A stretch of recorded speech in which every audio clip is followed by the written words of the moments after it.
Thanks for joining us on First State Kopites. It's episode 3 of season 4. I'm Paul, and I'm joined today by Enrique, and I'm joined by Haitham, who is in Chicago. I think Enrique's in Delaware. A couple of things we're going to talk about today. Obviously, the countdown's on now. It's 2 weeks to the Community Shield, 3 weeks to the season starts. So we're going to spend part 1 talking about kind of what happened this week on Liverpool's very short, interestingly short Asian tour. In part 2, we'll talk about transfers, and then part 3 we'll talk some more about the Women's Euros, which if you haven't watched any of the games, I would highly recommend you get tuned in as we enter the sort of quarterfinal, semi-final stage of that competition. So, part 1, we're going to start with the Reds tour in 2 dates count as a tour. It feels like a abbreviated, but very intentionally abbreviated tour. Let's start last Monday. So we're recording this on July 17th. So just under a week ago, if you looked at the headline, and I know we had a few people on our Facebook page look at the headline, and they said, "What's going on? We lost 4-0 to Manchester United." So I'm going to ask you to explain that. But I'm going to preface it with Simon Brundish. He says he doesn't watch preseason games. And if you've listened to us for a while, you know Simon is a friend of the podcast. He went back and watched the first 30 minutes because he couldn't understand the meltdown. And his view is it could have been 6-1 to Liverpool in that 30 minutes. Haitham, I know we went back and forth during the game. What was your take on that interesting game of 3 halves? I think that was kind of how it looked, right, with our 30-minute subs. Yeah, so having been to, 3 or 4 preseason matches, recent preseasons, specifically in the club era, I just know not to take anything from preseason games. I've been to games where one of them we beat United 4-1, another one, Borussia Dortmund killed us, 3-1 or whatever. And then for the most part, so to me, it's all about preseason is all about connecting with the fans. It's the festivities around preseason. You got players going to pubs, Jamie Webster, singing at pubs, and then players and coaches joining in. And the second part of it is actually just, building stamina for the season, building the philosophy for the season. Because if you guys have paid attention over the past 2 years, we always have tweaks when it comes to a new season. And they don't have to be anything major or spectacular, but there's a tweak. And my guess, and again, this is just a guess, when club goes away to Tahiti or whatever, and he's texting with Pep, and like, okay, so what do we need to do that's different, that's going to give us an advantage this season? And they talk and they come up with something, and that's when they practice it. So it's to build stamina, to practice, new philosophies, new ideas. And the third thing is actually to bring in new players and the young kids into the squad to see who's capable, like, Tyler Morton, for example, from last season. My guess is they saw something during preseason. I understand they look at tapes from under 23, under 18 matches. They might, watch them live or whatever. So I've said all that to say, yes, we lost 4-0, but again, like you said, it's the tale of 3 halves. Or the starting squad, I don't even remember how many kids were there. Playing against a United potential first team, right? So obviously, it's good. There's going to be some kind of imbalance, although it took some time for it to happen. Yeah. And if you look at the goals, the 4 goals, they were mistakes. The first goal was a mistake by the right back. But yeah, I mean, it is what it is. I did not even, I don't know. Basically, I didn't take anything from the defeat. Our season is going to be not like that by any means. And people are always going to find something to gripe about. Yeah. So it's funny because I remember distinctly saying to my son, because we had it on, it was like on 9 o'clock on Monday morning, saying like, this is embarrassing. This is before United scored. It's like, we've got 3 academy players in this team and we're still out playing their best 11. And obviously then when you win 4-0, that narrative gets lost a bit. But I honestly thought in the first 30 minutes, like, we were the dominant team, with the only group of players who appear to have been in preseason training for more than 2 days, which I think is a big factor. So, but I think it probably brings us to a wider question, Enrique, which is, was this really just a contractual obligation tour, or was it actually a useful preseason experience? Where do you sit on that scale? Yeah, that's a tough one. It's definitely contractual, right? So I don't think if we didn't have to bring in all this revenue from different sources, then we probably wouldn't be doing stuff like this. But it's also what you make of it, right? So I think if you tell the play, some of the players, you can tell when they go and they see these massive crowds, it still is, it's awesome for them, right? And it's nice for them to see, just really put into perspective how big they are globally as superstars and how big the club is. And so I think there is that take to it, whereas once you put on the red of Liverpool, that it is nice to see how important you are to people all around the world. And then there's also the other side of it too, for those fans around the world, right? So if you're going to be a global club and if you're going to have a global fan base, then it is important to give that attention globally, right? So I can tell you, like, I thoroughly enjoy when Liverpool come to the United States and go on tour, and I'm able to catch a couple games that are a lot closer to home instead of having to fly out there. And no doubt there's people that are out there in Singapore that probably would not be able to go see Liverpool play live if they didn't actually come. So in that regard, these tours are important as much of a nuisance as they are. I think to open up the conversation wider, I think in general the football calendar has to be shortened, and I think if there wasn't so much of a strain on players in all the other tournaments that they insist on pushing on these players, then these tours wouldn't be seen as such a hassle. But like you said, we went out for 2 games. That feels about right to me. It's nice not to have to get up and try to get excited for a 4 or 5 game, useless tournament or whatever they call this cup. Just go, basically you stop by to say hello to some friends around across the globe, and you got a nice little warm up out. As far as the Manchester United game, I didn't actually see the game. I don't think I missed too much by the sound of it, but what I can say is that you could tell from the social media presence of both clubs, it seemed like United were much further along in their training than we were. They were posting videos as soon as Ten Hag got out on the field, and like you said, I think we had players at different points in their fitness, but for not being at that same level, it is encouraging to hear from you that we actually matched them in the first 38 minutes at least. So Yeah. But yeah, I don't think you can't. I'm not going to put much stock into the result against Palace. I'm not going to put any stock into the result against United.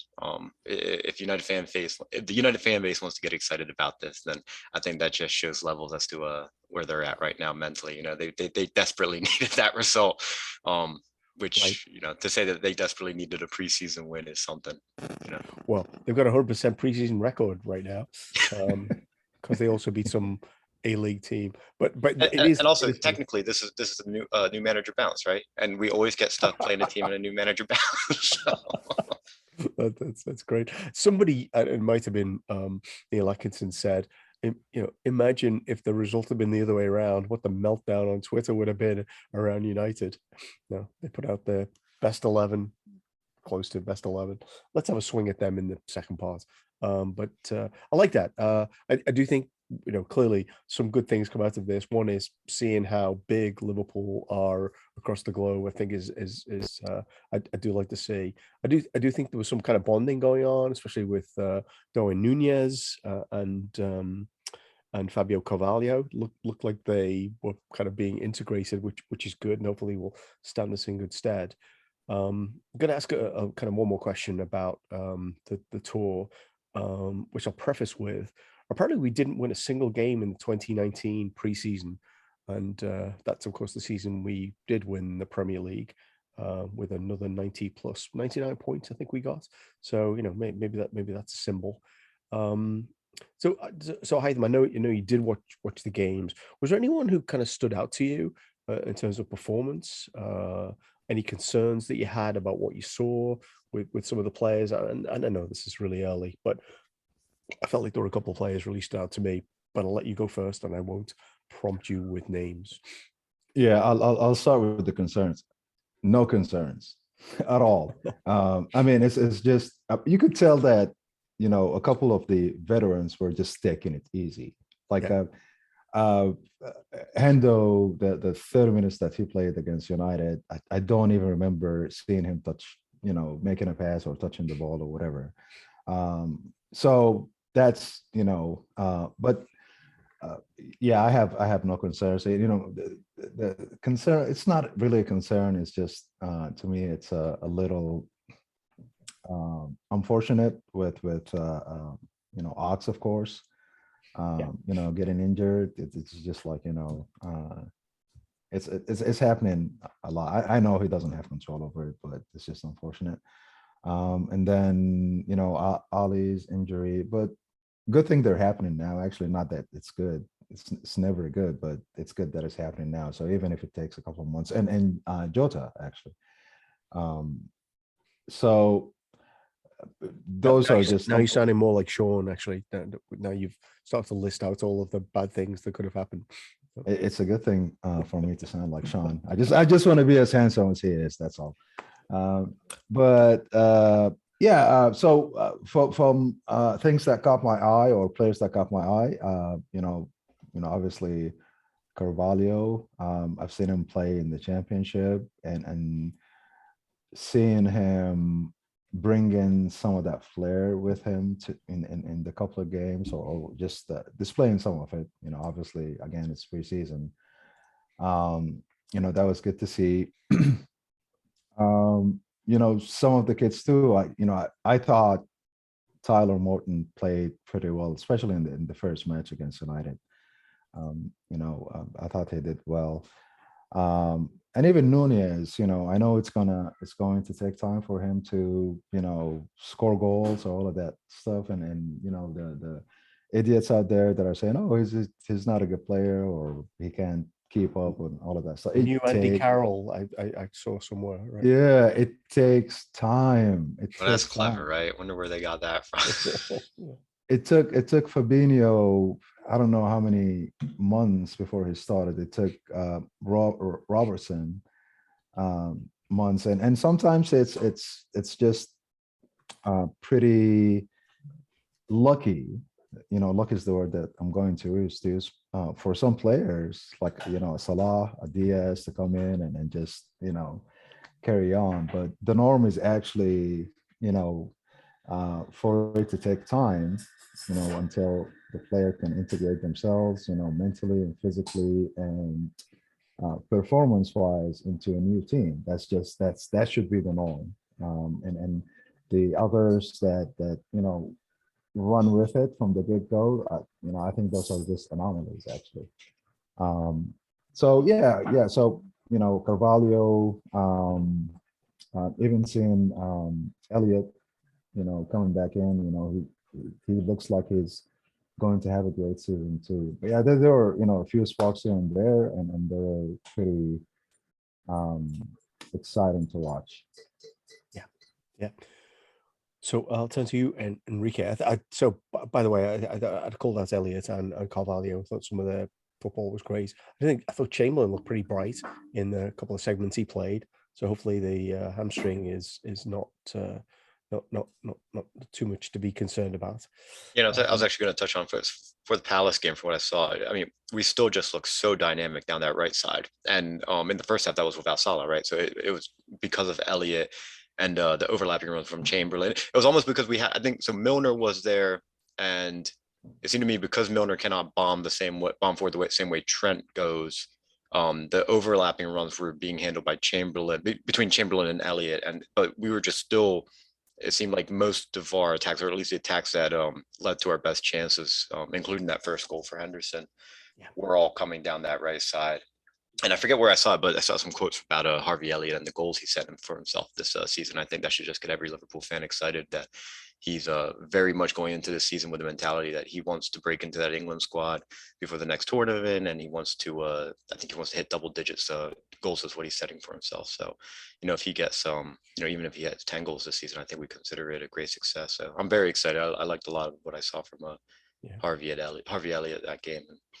Yeah, like you said, it is unfortunate that Chamberlain gets injured again, but what can you do at this point? You just gotta hope that he gets better soon. The Jota one is a little bit more worrying. It sounds like that one's a little bit more serious, so we'll see what comes from that. But you hope that these are just the preseason fitness injuries, right? That they had their time off, and now the way they hit the ground running, they get these little injuries. So hopefully they're all in good shape for the first couple of months. But there's a lot to like from what we saw in the preseason games. And I guess we can wrap up the first part, unless there's anything pressing we want to talk about. But a couple of things I just want to wrap up with. I don't think it's ever a bad thing to see Mo Salah score, even if the goalie kind of helped him out on that one. Thought he looked, I don't know, felt like he looked refreshed. Hopefully that's the case.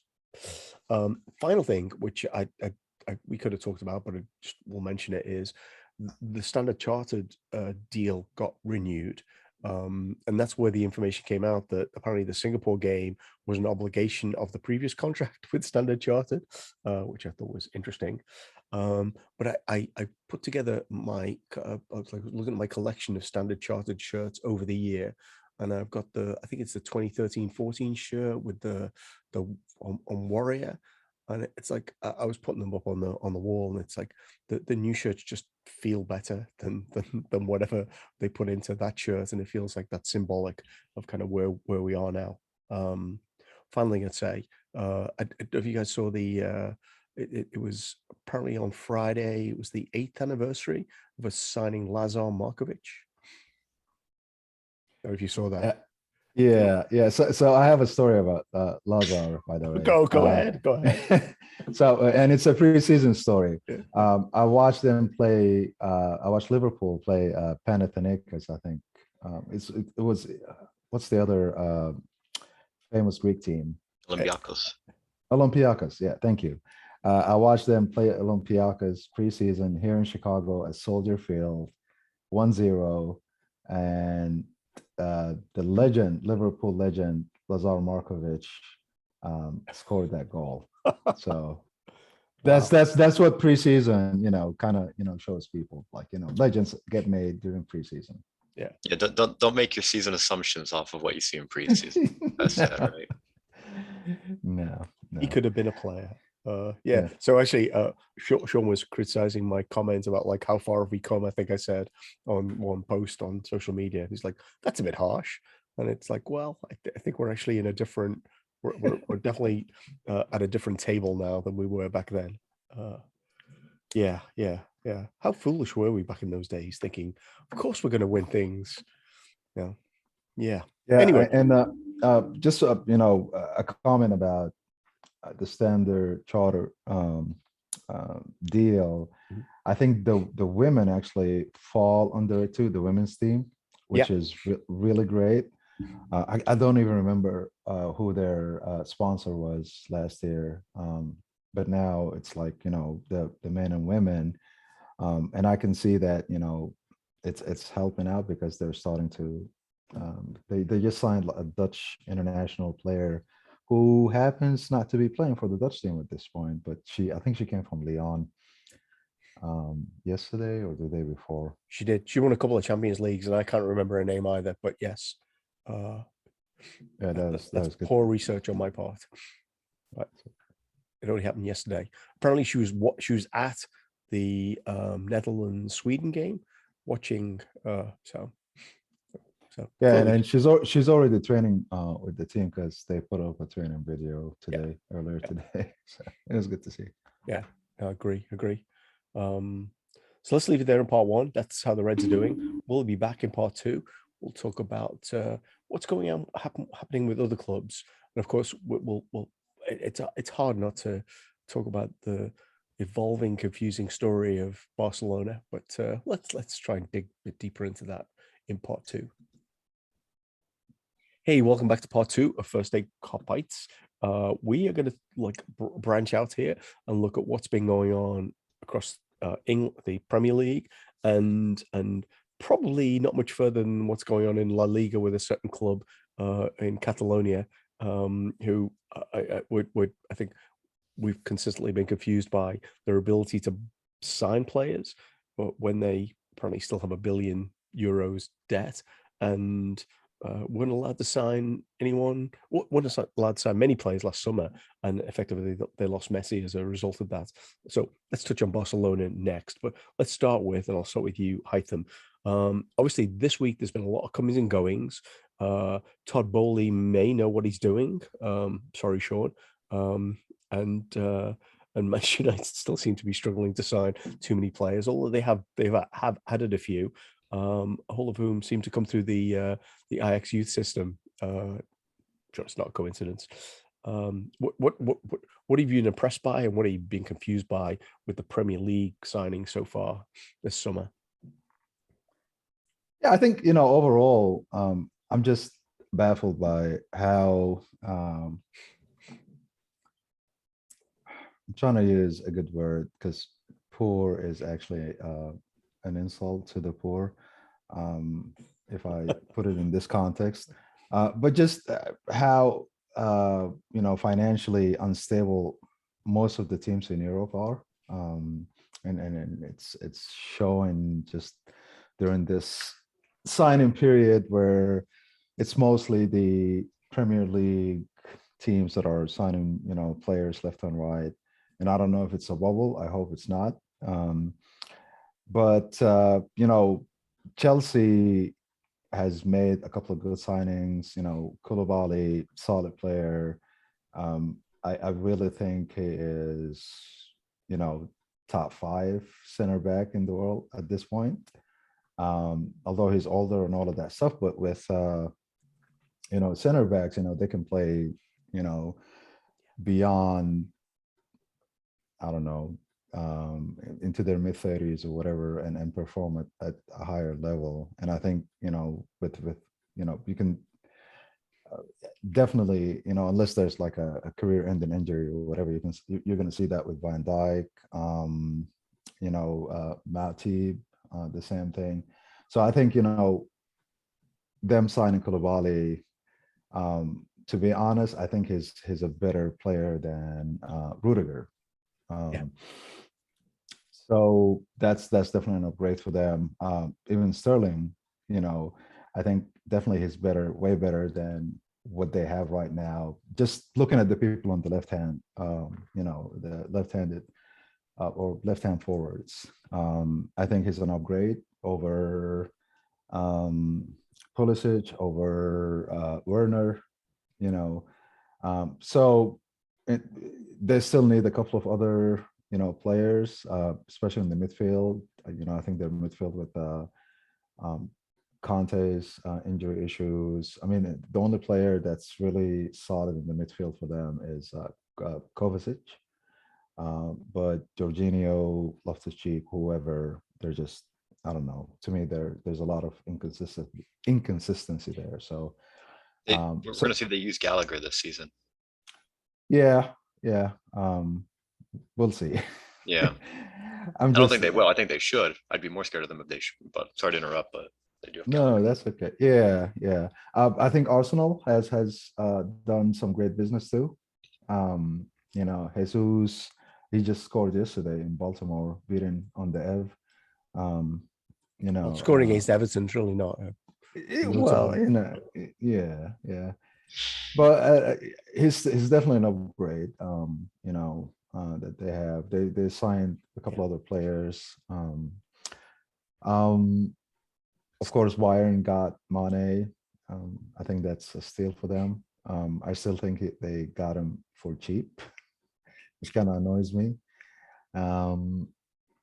Well, yeah, I mean, even going back to the beginning of the window with Real Madrid signing Tchouameni, Tchouameni, yeah, Tchouameni, um, I think.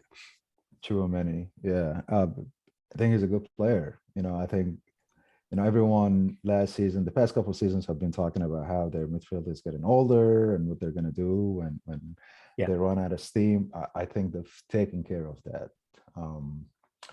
But yeah, otherwise, I haven't seen anything major, when it comes to signings. So Haitham, you already left England. So before we go and talk about our favorite story, I think it's a global game. It's a global game, Paul. I do want to go back to Premier League and ask Enrique what his thoughts are, because I think we should start with United's got this 100% record for the season so far.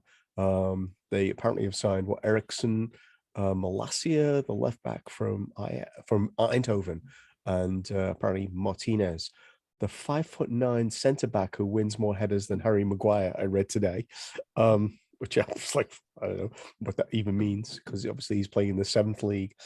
He appears to be about to join as well. Don't think De Jong is joining him anytime soon.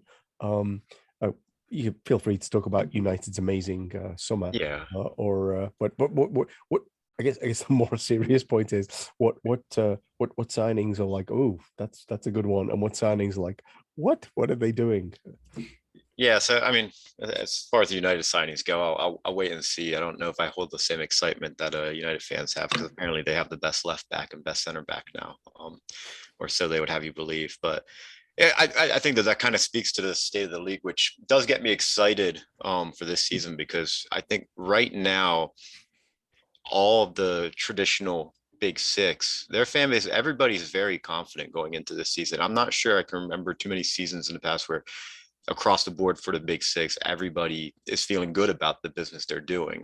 Whether or not you agree with them, if you talk to City fans, they're obviously excited. Liverpool fans are excited. United fans, they'll tell you they're back. Arsenal think this is their year, and I think Tottenham are quietly doing some very, very good business. Richarlison aside. Actually, sorry to sidetrack when you say it's hard, not difficult to score against Everton. It is difficult to score for Everton, and which is why Richarlison's transfer value is so high, right? So it's about 8 million per goal that he scored for Everton or something like that. But no, so I think if you look further down the league too, I think Aston Villa is doing some interesting business, and Leeds is becoming the Leeds United States of America with all the American blood they're bringing in. So that's kind of exciting too from a neutral standpoint. But it's probably a tangent we can go on about American players and how Pulisic is probably the last person they're going to sign, because. But anyway, sorry. Well, so I'll tell you what. We can talk about Aaronson though, because I am excited for Aaronson too. I think he was he's dynamic to watch live. It was clear in the MLS that he was way better than the average quality of the league, and that he was bound for Europe. Although, to be fair, I did say the same thing about, and it blanks me now, the Paraguayan who went to Newcastle a couple of seasons ago, where Almiron, that's right. Yeah, and I remember I saw him at a couple of playing against the Philadelphia Union a couple of times, and it was the same kind of thing, where it's just like, this guy's just too good for the MLS. So we'll see if hopefully Aaronson has a better time in the Premier League than Almiron, but I am excited for him, to be fair. But yeah, I mean, so I'd like to look more directly at our main rival, which is City, and I think it is. Yes, they brought in Haaland. It's going a little too quiet that people aren't realizing how many pieces they are losing, right? So I think Sterling was good business for Chelsea. I'm not sure it was great business for City to let him go. I don't know if that was more of a decision from the club and Pep, or if that was more Raz wanting to be a regular starter going into the next World Cup. I think it's the latter, but there's also rumors now, and maybe we should use this to lead into Europe, but I guess a 70 million offer is going to be put in for Bernardo. And I don't think, none of these players are as massive to City as Mane was to us, but I think if you add them all up, City's got a bigger chunk of their team of regular title winners that's leaving. And it's going to be interesting to see how they deal with that, as well as incorporating a striker that's not used to. There's two strikers that aren't used to their system now. And I think it's easy to look at the numbers that Haaland puts up and just assume that, well, he's going to do the same thing in the Premier League. And to be fair, he probably is a world-class striker that will score lots of goals. But the part of the reason that City did so well in the league was because they possessed the ball so much. Part of the reason they possessed the ball so much is because they play with 6, midfield players. So when you put in Haaland, you're taking out one of those midfielders, and we're not sure, because we haven't seen it for a while, how City play with one less midfielder and more of a tip to the spear, to say. And I think if you do look a little deeper into the numbers for Haaland's stats, and it does show a lot of possession gets wasted on Haaland, right? He scores a lot of goals, but he is usually the end point of the attack. And where you normally see a false nine in Foden or Kevin De Bruyne, which is very good at recycling the ball when it's received up at the top, I don't think we're going to be seeing that from Haaland unless Pep completely transforms the player. And then in which case then he's a different player and it's a whole different conversation. So I think there is going to be a growing period for City, and they do, if my memory serves me correct, traditionally start a little bit slower. So I think if we can hit the ground running, and whether that means Nunes hits the ground running or we give him time, if we can hit the ground running and City falter a little bit, I think the beginning of the season is where we can take advantage of what City are doing as they try to figure themselves out.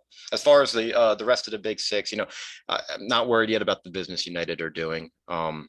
I think it's going to be hilarious if Ronaldo stays there. So that's kind of what I'm rooting for, which I wouldn't have thought, if you told me 10 years ago that you're going to be rooting for Ronaldo to stay at Manchester United, I don't know if I would have believed you, but Chelsea's doing good business. I don't know if it's good enough to close the gap on us. Spurs to me are probably the one that worry me the most, because I do trust Conte to get a tune out of them. And Conte's a short-term manager who wants to win now. So they're almost destined for a cup if they don't push at anybody in the league. And then Arsenal, I don't know. I think Jesus is very good for them. Are they going to get top 4? I'm not too sure about that. Yeah. Well, so I think we've probably got a lot to talk about as the season goes on, even before it starts, about kind of where people are adding players. Because as I do think, to your point, Tottenham have made some acquisitions in key areas. I also I'm not sure about Arsenal because they haven't strengthened the midfield too much, right? And the defense is not defense either. Yeah. So that's the thing. Among the chasing pack, it is only really Spurs that's like they've targeted where they need signings, and they've gone and gotten what they need. I mean, you look at United, it's like they still need 2 center mids. They probably need another center back. They still got to figure out their other fullback situation, and Henderson left, right? So they still need a goalkeeper to compete with De Gea. So the thing I'm really looking forward to though is what the 6'4" Haaland against the 5'9" addition that United are making in the defense in Martinez. I think that will be fascinating. I'm assuming Haaland will have a better time against him than he might against Virgil or Koulibaly. But we can't leave this segment. Oh, sorry. No, I just the 5'9" center back. How tall is Medel from Chile? Oh, he's probably 5'10". 5'10". Yeah. Yeah. So I think his nickname is I don't know, Bulldog or something like that. He's pretty good. I look forward to our first corner against them. Yeah. Just can imagine Konate, Van Dijk, and so Nunez now too, right? I have heard he's gonna look half of a taller than him. So here's a tangent, but I have listened to a few podcasts this week where like people whose opinions I respect are like, oh, the physicality doesn't matter as much in the Premier League anymore, and it's like, wait a minute, wasn't this one of Klopp's first lessons that you've got to have like 4 or 5 6-footers in the Premier League because of the set piece situations? Anyway, maybe Ten Hag will learn this and he'll have Martinez playing in the midfield as a 5'9" midfielder. I don't know. But we can't leave the segment without leaving a bit of chat around Barcelona. And I guess my favorite question is, what's the perfect metaphor for what's going on there? Like apparently at this point they've signed like 4 new players and I think Lewandowski's on the way and Bernardo Silva's about to join, but they can't register any of them until somebody moves on. Frankie de Jong, this is you. What is the perfect metaphor of what's going on there? I'll start with you, Haitham. Yeah, I mean the only thing that comes to mind is what Bayern actually said a few weeks ago until they're okay with it now. But they were like basically we're not gonna they have to pay up front because they're not gonna be around in a couple of years or whatever. So Yeah. that's the first thing that comes to mind. But yeah, it's just shambles. I've never seen anything like this before. I mean, I've seen it like in the championship, Yeah. in England, clubs like Derby, where you have people like Rooney, paying salaries and stuff. But a club with this stature, in history, I've never seen that before. Yeah. So Maybe so you Mike, have, Paul. well, Michael Cox of The Athletic, who is a writer I really love, he wrote that they are too big to fail because no one's going to let them, even though they've got $1 billion euros in debt. They appear to be operating, well, I guess Laporte, the president, is operating this policy of, I'm going to be re-elected because I keep signing all these great players, even if we can't afford them. And our other part of the strategy is I'll squeeze the players we've already got so that they take less salary. I thought your comment, actually, Enrique, before we started recording, was a lovely explanation of what might be going on. So I'll go to you. Yeah, so the only logical explanation is clearly Barcelona know the world is ending in 2 or 3 years, and they're just going all out for any trophies they can pick up in the meantime. But how else do you explain what's going on there? I mean, it's just it leaves me speechless. It's astounding, and it's not even like it'd be one right. So they're going into massive amounts of debt, and it'd be one thing if they're going into massive amounts of debt, making smart acquisitions. But I'm not even sure they're doing that, right? Let Kessie aside. And I think Kessie was actually the exact kind of business they should be doing, right? It's a free transfer, a very good player in a position where they could use reinforcements. But other than that, so they're chasing Lewandowski now, and it sounds like they're going to be paying around 50 million. That's a 34-year-old striker, 6 months after signing another 34-year-old striker in Aubameyang. And what's that, a year after signing 33-year-old Aguero. And again, what happened to Aguero? You can't really fault Barcelona for that. But then they signed the other De Jong before that too. So it's like there's no coherent plan, at least in the long term. If at least there weren't a plan financially for them, there isn't even a plan in their transfer dealings, and they're not solidifying the positions where they do need the backups and center back. They're reinforcing positions where they actually have good youth academy products coming through, and you wonder, well, so something's got to give because somebody's going to have to give up their minutes. It's either going to be these old guys that they're signing for large amounts of money, or it's going to be the academy products that they're not going to be able to properly develop because they don't give them the time to develop, right? So it's like, did they need to spend 70 million on Rafinha? They have Dembele there, right? It's like, do they really need Lewandowski? They have Aubameyang. It just makes absolutely no sense to me. So the world is ending in 2 years. So, pull your loved ones close.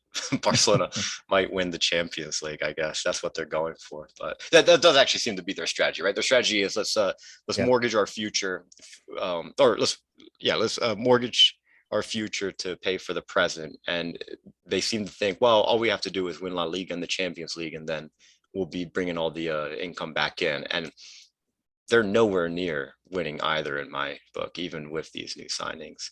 And then they're not paying their current players, like Haitham said, which I think that is actually, the biggest scandal in the whole ordeal, in that you have all these players who, out of love for the club, you have to imagine, at the very least, as a good gesture, have agreed to defer their wages or take pay cuts.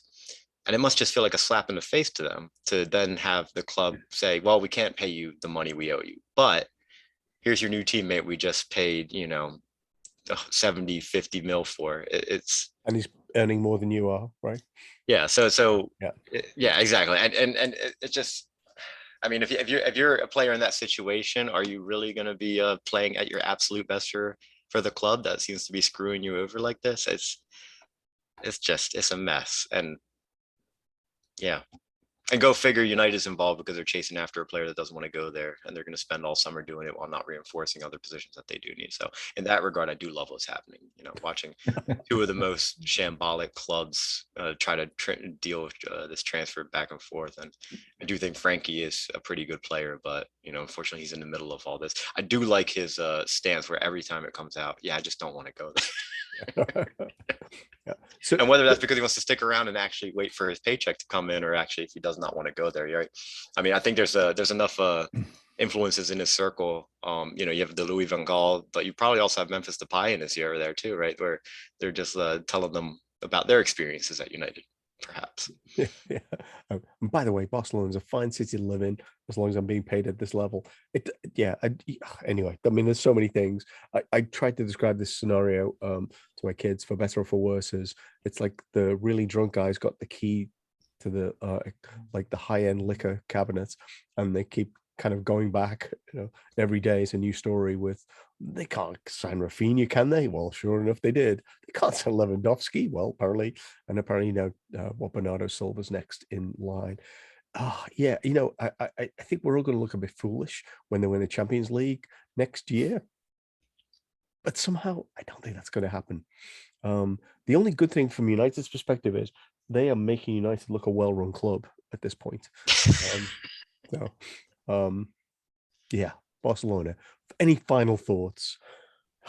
Just who knew we needed so much about football financing? Yeah, I don't know. Final thought. Todd Bowley must have really enjoyed manager moding FIFA, because he decided to buy a club and he's playing it out now in real life. And the only thing I'd say is Koulibaly. Yeah, that's an upgrade. Okay, so I think we're done with men's football for this week. We're going to do a final segment on the women's Euros because we can't remember the name of the player Liverpool signed today. So we'll end part 2 there. Hey, welcome back to part 3 of First State Kopites. This segment, we're going to talk about the women's Euros, which are just about wrapping up the group stages. So some interesting games over the last couple of days. And well, Haitham, I'll leave it to you. Where do you want to go? Do you want to talk about how England are going to win the tournament, or what's going to get in their way? Or do you want to talk about one of the other teams? I think both Holland and Sweden it's felt like they've struggled, but they are through to the quarterfinals, and they are historically good in this tournament, as are Germany, who won a lot of Euros. So what have you seen so far that caught your eye in the tournament?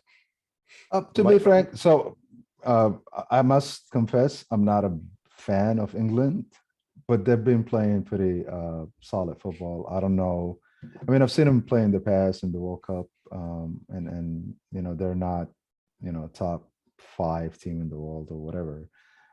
But it just seems like they're solid. You know, their defense is solid. Obviously, the midfield and their front line is just phenomenal. Mead is you know, I think she's so spectacular. I'm not really sure about Ellen White, although she's the leading scorer. She's about to break Wayne Rooney's record. But I feel like there is a match, and it's not. I feel like it's going to happen before the finals, where someone is just going to steal the match from them. I'm not sure who that team is, but they come off as perfect and all of that stuff. But I feel like there's a mistake that's going to cost them the tournament. Another team that caught my eye, obviously, is Germany. That's another team that's just loaded with talent. You know, their bench is loaded as well. But the team that I really like watching is France. Just, you know, they have their wingers are so fast. Their fullbacks are phenomenal, amazing. I know they lost their, I don't know, I think it's not their number 9 to an ACL injury. Yeah, the leading scorer. Yeah, but I'm not sure if she's the leading scorer. So it might be the one that scored, maybe, you know, in general, but I think their leading scorer had a hat trick in their first match. So the we should know the names of these women, right? And I can't remember the woman who scored the hat trick. Had only scored 4 goals ever for France before, but the woman who had the ACL is like a serious goal scorer. Yeah, okay. Yeah, but I think they have options though. That's what I was trying to say. And you know, Holland. You know, I watched their match today against the Swiss, and they actually struggled for probably 60 minutes. And then all of a sudden they started scoring goals. And it was so funny because they knew Sweden was up by 5. And as soon as they scored their second, they were like, oh, let's go. We might still, you know, win this. It was so funny. And they scored goal after goal. And I think if the game was extended by another 5 minutes, they would have actually surpassed Sweden's goal tally. But yeah, I mean, you know, I still think their defense is shaky because the Swiss I think they just ran out of gas. You know, it just reminded me of the Norway match against England, where, you know, they were so exposed, you know, 8 goals and all of that stuff. That's how it felt with Holland for the first, you know, like 15 to 20 minutes of the second half. It just felt like Sweden was going to score, or the Swiss were going to score a couple of goals. But yeah, you know, overall, I think England is in it. Germany is in it. France might be in it. They just, again, they're one of those teams that have a mistake in them, and they've shown it already, versus teams like, you know, England that haven't conceded any goals. But it's been an exciting tournament. I've enjoyed it. And, you know, just look forward to the knockout stages. Speaking of, I was going to say, speaking of Norway, Liverpool legend John Arne Riise, I saw what he had to say about the Norwegian team's performance, and it was very harsh, to put it lightly. I heard he was pretty agitated. Yeah, I haven't heard it. He was not happy with the coach, with the team, with any of it. Yeah. Well, I mean, they came in with a big reputation, although people had asked questions about their defense. But oh my goodness, yeah, they were not considered the team that was going to lose in the group stages. 8-0. Yeah, yeah. So I do think there's something. I'm not sure England have played yet, and whether they've faced all of the challenges. And I do think there's a lot going. So they're going to play Spain, right, in the last 8.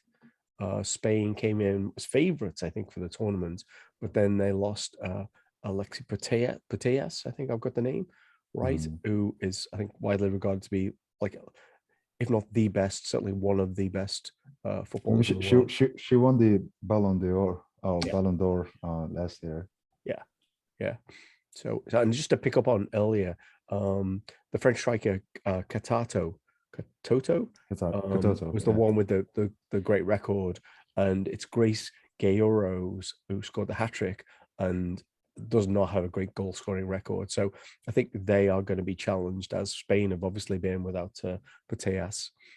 It'll be interesting with the French team too, because one thing I know is that their coach caught a lot of criticism early on for some of the names she cut from the squad, and she defended it by saying, you know, she didn't pick necessarily the best players individually, but she picked the best cohesion for the dressing room. I guess there was some drama underneath there between some of the girls. So it'll be interesting to see if that pays off, where it's like, you know, maybe I won't take my best ones, but I'm going to take the ones that get along the best, because, you know, for these international tournaments, when you're shut up with these, you know, other girls for, you know, for what, the 3-week period, 4-week period over, you know, you get to know each other very well. And I can only imagine that you don't want to have any sort of tension in the squad. So I kind of like that. I like to be a little rooting on France on this one. So what's their path to the final then? So they got to get past Germany, and then. So France plays Netherlands next. Is that right? So it'll be Germany in the semis then. Yes. Potentially, right? Of course. Potentially, yeah. I think that'll be a fascinating game. So it sounds like England got the easier side of the bracket again. Well, I mean, Spain with the tiki-taka, you never know. They don't seem to have much threat, do they, Spain? Yeah, they can't score. That's Yeah. that's the thing. But they hold the ball. I mean, tiki-taka and all of that stuff. But the one player that just to watch for is Cascarino from France. France. Yeah. Phenomenal. Plays for Lyon. Tony's Again, daughter. Yep. Yep. Not Tony's daughter. Champions League winner a couple of times too. And she can play on the right, she can play on the left, and is so fast. So yeah, that's one of my favorite players to watch in this tournament. Yeah. So one of my favorite players that is Miedema. I think she plays for Arsenal. And I think Holland have missed her, Netherlands have missed her hugely. I think it will make a big difference. So when they play France, especially if France have lost one of their better players. Yeah. Anyway, go ahead. Sorry. I was going to say, but overall, I mean, the quality of some of the football has been really, really high. I think someone who watches much for football than me said that the standard now versus, was it 5 years ago when they had the last Euros, is just it's hard to compare. The level's like so high now. That's one thing I keep hearing as well. It's not so much as in the at the top level too, but it's also the teams that are at the lower ranked teams are of a much higher quality than they have been in the past. Where in the past you saw a lot more 6-0, 8-0. Put the England-Norway game aside, but you saw a lot more of those lopsided score lines before you got to the later knockout stages, where now some of the bigger teams are struggling to break these teams down. Yeah. It's only a good thing. There is something weird about that 8-0, like a good team beating another good team that badly. It seems odd. It's actually, I think, one of the things that makes the women's game more attractive than the men's, because there's a lot of openness and the skill, and there isn't so much of the Atletico Madrid about it that makes it really, really appealing. There isn't a gamesmanship. Yeah, exactly, and there isn't a whole lot of what is it rolling called? around. Shithousery, I think, is the conventional. Yeah, like chest beating and I'm the best and that's what I do and all of that stuff. And then the other piece, and I was talking to my wife earlier. One of the reasons that I enjoyed the whole experience is the commentary and the punditry too. It's just it was funny. I think I shared it with you guys. Some sir in the UK was Lord saying Sugar. Oh, yeah, there should be more. So Haitham, do you think there are enough men commentating on these games? Who cares? I'm enjoying the experience, and I loved it when Ian Wright was like, enough with the foolishness, and that's what it is. It's foolishness. It doesn't matter. People are watching and enjoying it. So if it's a woman and she's saying what people want out of the experience, who says a man is going to do a better job? Anyway. Just for context, Alan Sugar, who I think he's generally regarded as a bit of an embarrassment. How did he get the knighthood or whatever it's called? Oh yeah, because the Tories will He's give become a anyway. Twitter troll nowadays. That's all he does now, it seems. But he hosts a show, The Apprentice in the UK. Okay. The Donald Trump show. Yeah. Okay, that makes sense now. It makes all the sense. Yeah. So anyway, if you haven't had a chance to watch any of the women's Euros games, last group game is tomorrow. I'm not sure our podcast will be out by then, but the quarterfinal starts on Wednesday, I think. What is that? The 19th, 20th, and then there's basically there'll be a game a day until the 31st when the final starts. We'll definitely talk about it next week, but so far it's been a lot of fun, and we will see if football is indeed coming home. Yeah, I got to say they're a lot more likable than Foden and Mount and all those other cretins, right? It's still very cringy when they say it all the time. Yeah. But they are more likable than Kane, Mount, and Foden. Let's just go with that. All right. Yeah, I think my only issue, and I've said this before, is just the team is not diverse, and I'm just gonna leave it there. Yeah. So I'm curious, just for fun, who would you guys pick us to win it? If you had to take a guess right now. I'm gonna go with, this. I don't know. I'm bad with picking things in the future. I would say England, so that every team that I picked, this year have lost. So I'm picking England. How about that? So just to annoy Haitham, I was going to go with Spain, but actually, I think Germany, based on what we've seen, because they've had some difficult matches. What's that? So that's why I wanted to pick. But I wouldn't be surprised if Holland or Sweden won it, actually, because if you look at what happened with them, I think Emma Hayes, who I mentioned, the Chelsea coach, commented on how Sweden had played like 10 players from the Olympics like a couple of years ago. When they injected a lot of those younger players, they looked a lot more dynamic. I think the same is true with Netherlands as well. If Netherlands gets Miedema back and some of those younger players, yeah, we'll see. But the thing I'm sure about is we can make some good games in the quarterfinals or semifinals. So you were going to pick Germany, Enrique. Anyone else you would shout out? No, I like Sweden, and again, I haven't been able to watch many yet, but I am going to dive in during these knockout games. But I do like to have myself a nice little bet every now and then. I can tell you that Sweden, the bookies really did like Sweden pre-tournament, and now they seem to it's gotten a little bit quiet with some of the noise that other teams have made, but that kind of sets us up for it's like a buy low scenario, right? So it's like Sweden now seemed like a very good deal, and they're still quietly going about their business, and I think they're on that same side of the bracket. So they would face the winner of Spain and England, if I got it correct, right? Yeah. So we should leave it there. But I'm going to give you the nonsense bet I saw yesterday. Barcelona are 17-1 to win the Champions League. We should leave it. Okay, so there's a theory. So maybe he's going to fund Laporta is going to fund Barcelona's future on that. So he's just put all their finances into 17-1 odds on Barcelona, and that'll pay off their debt. Perfect. That makes as much sense as anything else he's on, right? It does. Maybe it isn't the world's ending. He's just focused on this bet. Yeah. And if that doesn't work, then he's going to hand it back to the other guy who got them in this mess in the first place. Okay. All right. We will be back next week after Liverpool have played just one more preseason game. Thank you so much, Haitham. Thank you so much, Enrique. This has been a lot of fun. Appreciate your time. Thank you.